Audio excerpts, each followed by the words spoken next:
Hanseníase é uma doença que afeta primariamente a pele e os nervos e é causada por uma bactéria que já está muito acostumada com o ser humano, chamada Mycobacterium leprae. E ela tenta se esconder do nosso organismo, impedindo que a gente se defenda adequadamente contra ela. E ela pode afetar não só a pele e os nervos inicialmente, mas também outros órgãos. A hanseníase possui formas contagiosas. As formas contagiosas são chamadas multibacilares. As formas não contagiosas são chamadas paucibacilares. A transmissão da hanseníase acontece pelo ar. Apesar disso, a maioria da população consegue se defender naturalmente, porque já nascem com defesa apropriada. Cerca de 10% da população é que não vão conseguir se defender e por isso acabam adoecendo. Ao iniciar o tratamento, esses pacientes não transmitem mais a doença. A hanseníase ela é muito reconhecida pelas manchas de pele, porque a pele é o maior órgão do corpo humano. Então pode se apresentar com manchas mais claras ou avermelhadas, alguns caroços, que já são formas mais avançadas, e essas lesões de pele são mais facilmente reconhecidas. Porém, como a doença também afeta nervos, é muito comum que tenha-se distúrbios de sensibilidade.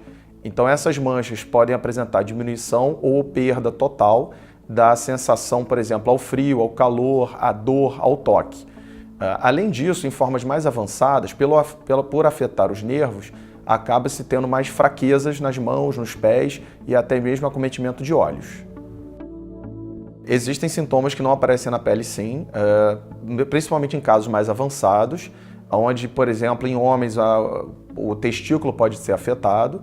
Alguns pacientes também com os olhos podem ser afetados e alguns órgãos internos podem ter problemas também. Mas essas formas normalmente são formas que estão sem diagnóstico há muito tempo e com isso passam despercebido e acaba a doença evoluindo e avançando cada vez mais. Em alguns lugares, como as articulações, as juntas do corpo, podem ser afetadas e terem alguma inflamação. Terem, por exemplo, uma coisa chamada artrite. Então, alguns casos são até investigados como uma doença reumatológica. Por exemplo, cotovelos, joelhos, são articulações que podem ser afetadas na hanseníase. Os pacientes afetados por hanseníase, de uma forma mais branda, por exemplo, podem não ter a volta da sensibilidade, o retorno da sensibilidade nas manchas. Isso pode permanecer mesmo depois do tratamento. Então, isso são considerados sequelas pós-tratamento. Alguns pacientes com sequelas mais tardias, mais avançadas, perdem a força, ficam com a mão em formato de garra, acabam ficando com alguma limitação física, inclusive para andar, para pegar copos, para poder manusear as suas mãos, impedindo muitas vezes até mesmo de trabalhar e desenvolver as suas atividades normais.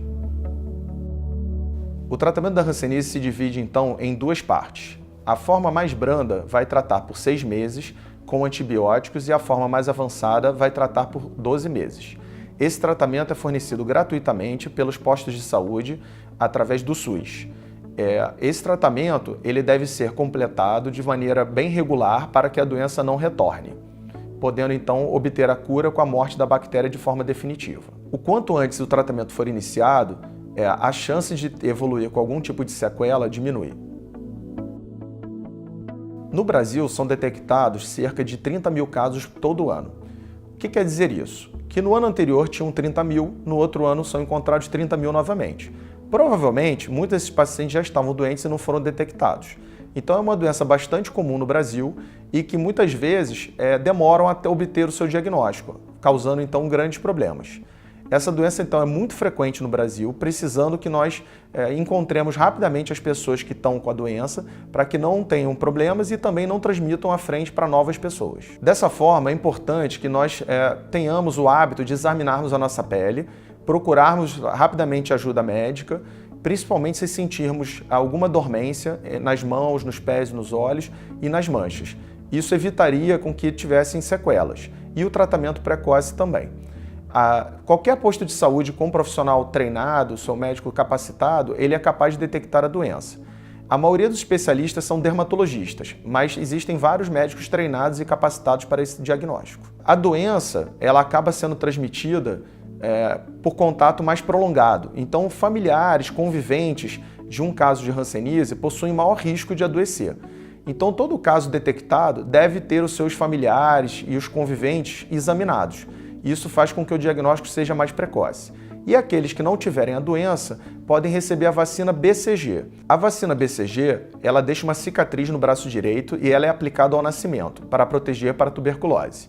Mas os conviventes com hanseníase, com pacientes com hanseníase, precisam tomar uma segunda dose, ou seja, terem 2 cicatrizes no braço direito. Dessa forma, podendo diminuir ou até mesmo evitar o aparecimento da hanseníase.